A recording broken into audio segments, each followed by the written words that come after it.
Abdi carried food on his bike all day long. At night, he told stories to the world. He rode his bicycle through the streets of Minneapolis in freezing winter. His phone was mounted on his handlebars.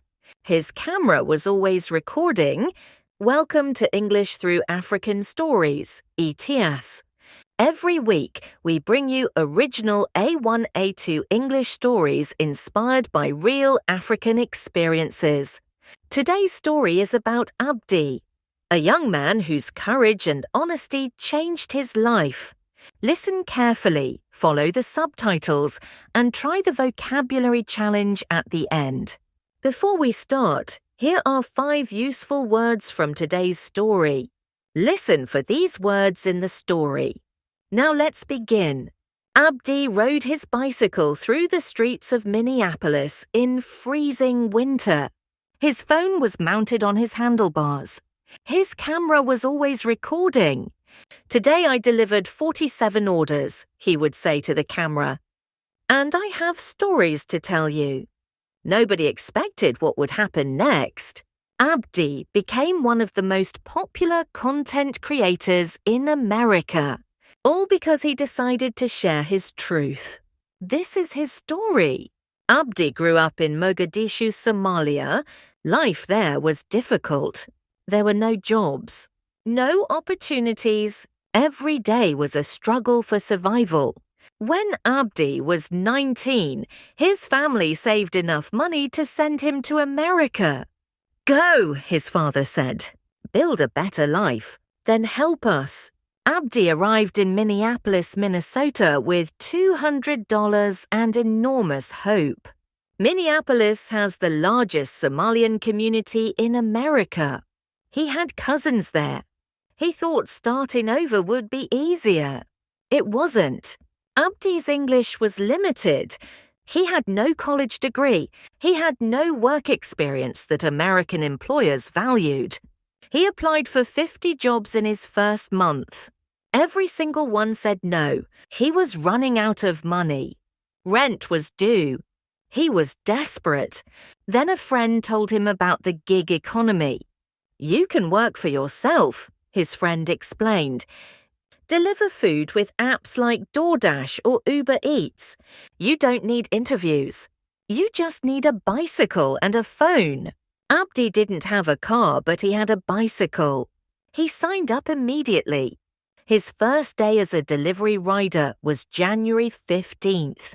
It was -10 degrees Fahrenheit.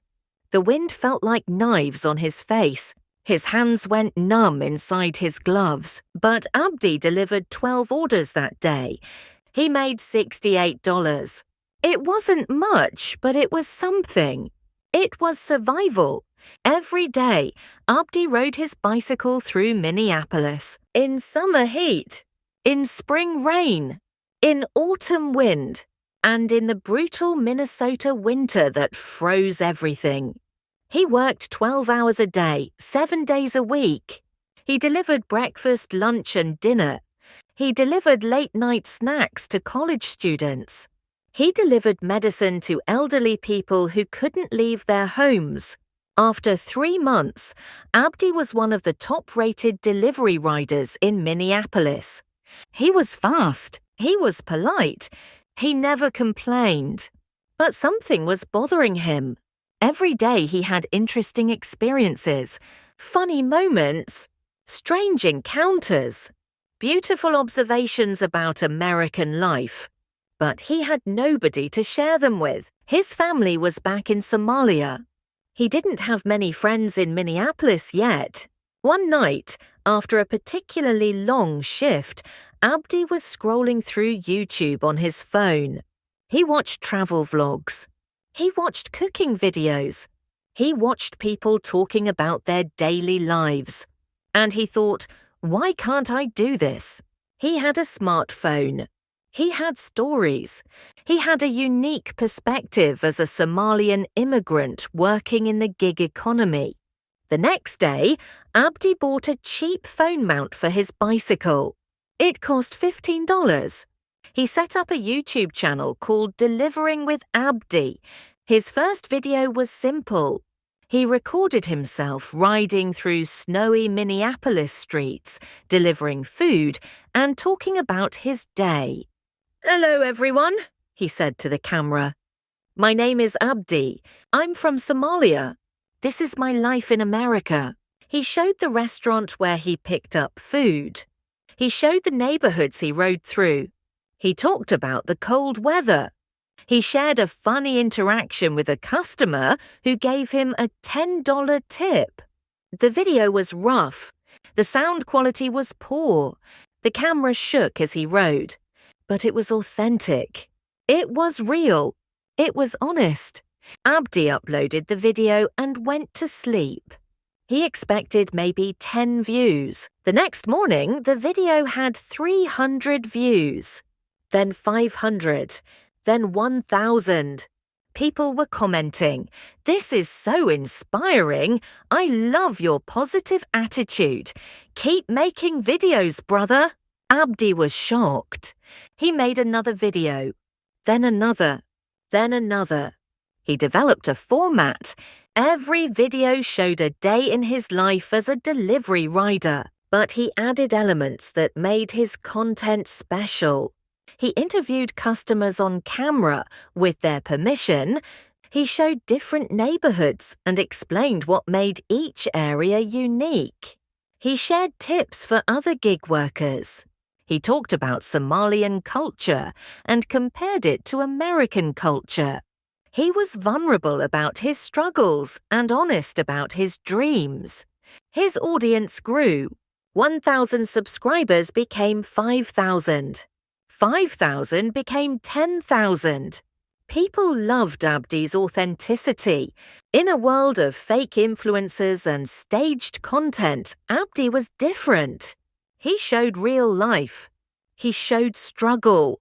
He showed hustle. He showed hope. After 6 months of posting videos, something viral happened. Abdi was delivering food during a massive snowstorm. The snow was so heavy he could barely see. Most delivery riders had stopped working, but Abdi kept going. He was delivering soup to an elderly woman who lived alone. When he arrived at her house, she started crying. "Nobody else would deliver today," she said. "Thank you so much. You're an angel." Abdi recorded this moment. He posted the video with the title, "She Called Me an Angel in a Snowstorm." The video exploded. 1 million views in 2 days. 5 million views in a week. It was shared on Facebook, Twitter, Instagram, everywhere. Major news websites wrote articles about Abdi. Local television stations interviewed him. People want to see what happens next. Tap the video on your screen. Part 2 is waiting for you.